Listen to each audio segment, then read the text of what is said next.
Mais j'attends du débat de ce soir que on puisse avoir un débat de haut niveau, qui ne soit pas un débat de confrontation, d'antagonisation, d'approximation.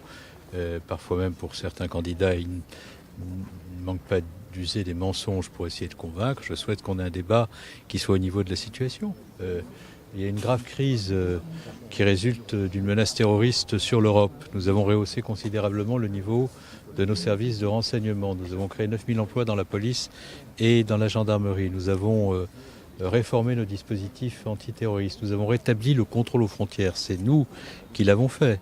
Et nous contrôlons aux frontières un très grand nombre de ceux qui peuvent représenter un danger. C'est près de 60 000 personnes qui n'ont pas été réadmises à partir des frontières depuis le rétablissement du contrôle aux frontières. Nous avons déjoué un très grand nombre d'attentats. Nous arrêtons tous les jours sur le territoire national, grâce au travail des services de renseignement, des individus qui peuvent représenter un danger. Tout cela mérite mieux que les propos de Mme Le Pen, qui oublie de remercier les forces de l'ordre, ceux qui les dirigent, alors que nous déjouons des attentats et que nous neutralisons très vite des terroristes, par exemple.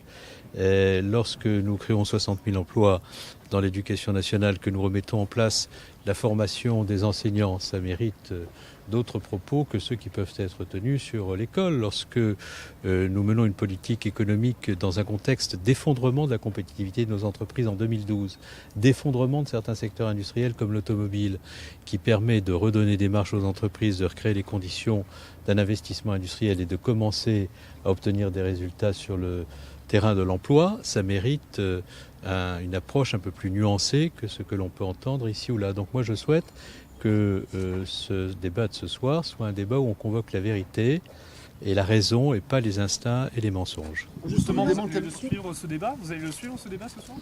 Mais je vais bien entendu suivre ce débat. Je travaille beaucoup, mais ça ne m'empêche pas de faire attention à ce qui se passe pendant la campagne présidentielle, même si je ne suis pas candidat, j'ai des convictions, j'ai un engagement, je suis attaché à mon organisation politique, je suis un homme de gauche, et par conséquent, je fais attention à tout ce qui se dit. Et vous avez pu remarquer qu'il m'arrive même d'exprimer mon sentiment sur la manière dont, y compris le candidat qui a été désigné par les primaires, doit exprimer les choses, parce que je suis dans la sincérité, je suis dans un engagement depuis maintenant des décennies, et qu'on a beau être chef du gouvernement, on a pour autant des convictions auxquelles on tient.